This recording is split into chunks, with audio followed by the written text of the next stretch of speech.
Salut les ghouls, j'espère que vous allez toutes et tous très bien. Je suis trop contente aujourd'hui de vous retrouver dans une nouvelle vidéo haul pour vous présenter tous mes achats Monster High de début 2025. Donc ça comprendra les achats du mois de janvier et début février parce que on est actuellement mi-février au moment où je tourne cette vidéo. Mais je n'ai plus d'argent pour ce mois-ci, donc il n'y aura pas de nouvelles poupées avant mars. Donc je vous fais cette petite vidéo aujourd'hui. J'ai décidé aussi de changer un petit peu le format. J'ai pas très envie aujourd'hui de vous poser et de vous montrer les poupées une par une sur la petite table comme je faisais d'habitude pour mes vidéos haul. Là j'ai envie de vous montrer directement les poupées dans l'étagère. Donc c'est ce que je vais faire aujourd'hui. C'est parti. Donc la première poupée que j'ai achetée cette année, c'est la Abby Tressway que je recherchais depuis très longtemps et je suis très contente parce que maintenant ma collection des Tressway est pas mal complète. J'ai dû faire quelques petits réarrangements pour que toutes les poupées passent, mais j'y suis arrivée. Et donc voilà la magnifique Abby. Je suis vraiment très contente parce qu'elle est en super bêta. Et puis je l'ai trouvée pour 50 € hors frais de port. Et puis voilà, elle a sa petite lampe. Et comme je vous l'ai dit, tous ses accessoires, elle est en parfait état. Donc je suis très contente parce que je trouve que ça valait énormément le coup. Au niveau de ses cheveux, je les ai restaurés. Et franchement, c'est pas trop mal, hein. Hop, vous avez les boucles qui sont plutôt sympas. Après de face, c'est vrai que ça rend pas tout à fait pareil. Mais elle est quand même très jolie. Et puis même son visage, franchement un tout petit peu wonky peut-être, mais ça ne me dérange pas du tout parce que ça se voit pas énormément. Et voilà, j'adore cette poupée, je suis très contente. Ensuite sur cette étagère, on a une petite nouvelle qui est Sirena Von Boo juste ici. Elle est vraiment très jolie et je suis super contente de la voir parce que c'est vrai que je pensais pas l'avoir de sitôt vu que la plupart des gens la vendent super cher sur Vinted. Celle-ci je l'ai payée 10 €, je trouvais que ça valait vraiment le coup donc j'ai sauté sur l'annonce. Elle a tous ses accessoires, encore une fois. En général, j'achète mes poupées le plus complète possible parce que je préfère, tout simplement. Elle est vraiment très jolie. Il faudrait juste que je m'occupe de sa mèche de devant parce que c'est pas trop ça. Mais elle est trop belle. Je trouve qu'elle va super bien avec toutes ces poupées. J'aime pas trop en général les poupées du film Fusion. Mais celle-là, c'est une des exceptions avec, comment elle s'appelle, Bonita Fémur, je crois, le papillon. Que j'aimerais bien avoir aussi un jour. Et donc voilà, j'ai déjà cette petite beauté et j'en suis très contente. On a également une nouveauté sur cette étagère et il s'agit du Fashion Pack de Frankie Scream Uniform que j'ai trouvé sur Le Bon Coin pour 5 €. Après je vous avoue que sur Le Bon Coin les frais de port sont assez chers donc ça m'est revenu à 9 € et des brouettes au total. Je suis quand même très contente de l'avoir trouvé pour 5 € parce que je trouve que c'est pas un prix très excessif.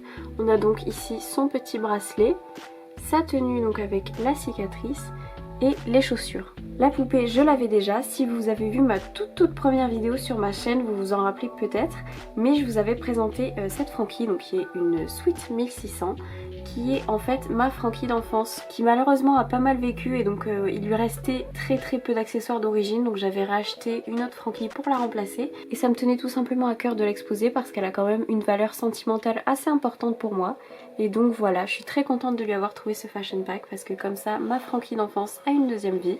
Je lui ai donc attaché les cheveux comme ceci dans une queue de cheval. Et puis bah voilà, je suis trop contente parce qu'elle est très jolie. Le fashion pack est pas complet, il me manque les boucles d'oreilles et le mégaphone, mais franchement ça me dérange pas du tout. Ensuite ce mois-ci j'ai également acheté le Café Scaris, donc le playset que vous voyez ici. Et je suis très contente parce que maintenant mes poupées Scaris peuvent être exposées dans un endroit plutôt sympathique. Donc on a ici le petit fauteuil sur lequel Frankie est assise. On a ici une table avec quelques petits accessoires, le parasol. Ici donc on a le petit chariot à roulettes avec la machine à café et quelques gâteaux. Et voilà.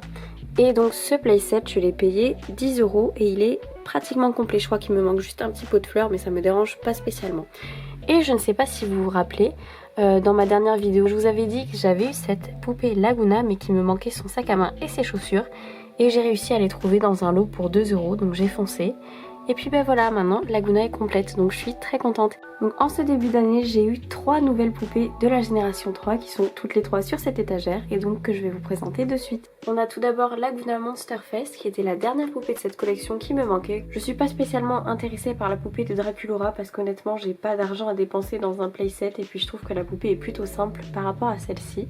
Donc voilà, je suis très contente d'avoir ces 4 là. Donc je l'ai trouvée pour 27,90 € chez Leclerc. Elle était donc neuve en boîte et puis voilà, elle a tous ces petits accessoires. Et elle est vraiment très jolie. J'ai attaché ses cheveux de cette manière derrière sa tête parce que normalement elle les avait complètement lâchés. Mais je trouvais que c'était pas spécialement joli et donc voilà. Je trouve ça beaucoup mieux comme ça. Je trouve que ça met son visage beaucoup plus en valeur. Et puis voilà, elle est vraiment trop belle. La deuxième poupée que j'ai eue, donc celle-ci je ne l'ai pas achetée, je l'ai eue en cadeau pour la Saint-Valentin de la part de mon copain. Donc il s'agit de Vénus dans sa forme basique de la génération 3.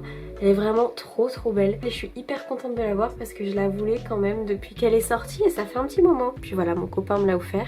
Il l'a payé 30 € chez Smith Toys. Donc voilà, elle vient avec son petit animal de compagnie et tous ses accessoires qui sont rangés parce que voilà, j'ai pas forcément la place de tout exposer là ici. Et donc voilà, elle est trop belle. Et donc voilà la dernière poupée de la génération 3 que j'ai eue depuis le début de l'année. Il s'agit de Draculaura de la collection Scooty Secret Garden Mysteries. Je vous ai posté une review sur ma chaîne et donc celle-ci je l'ai payée il me semble 45,99 € chez King Jouet, ce qui est assez cher. Mais je la trouve très jolie, c'est la seule que je voulais de cette collection et puis j'en suis très contente. Par contre ça me fait rire, regardez la différence de taille entre Vénus et Draculaura, c'est assez impressionnant quand même. Je suis super contente parce que je suis pas du tout tombée sur une poupée wonky, c'est vrai que c'est un peu toujours compliqué de choisir les poupées des collections casier parce qu'on voit pas du tout leur visage, mais j'ai eu de la chance et elle est parfaite. Voilà les ghouls, j'espère que cette petite vidéo vous aura plu. N'hésitez pas à me dire si le nouveau format vous plaît comme ça, que je vous montre les poupées directement dans les étagères plutôt que vous les isoler. Je trouve ça pas mal moi personnellement. Donc voilà, je vous fais un petit récap visuel vite fait de tout ce que j'ai acheté ce mois-ci. Et puis voilà, je vous fais plein de bisous et je vous dis à une prochaine vidéo. Bye les ghouls!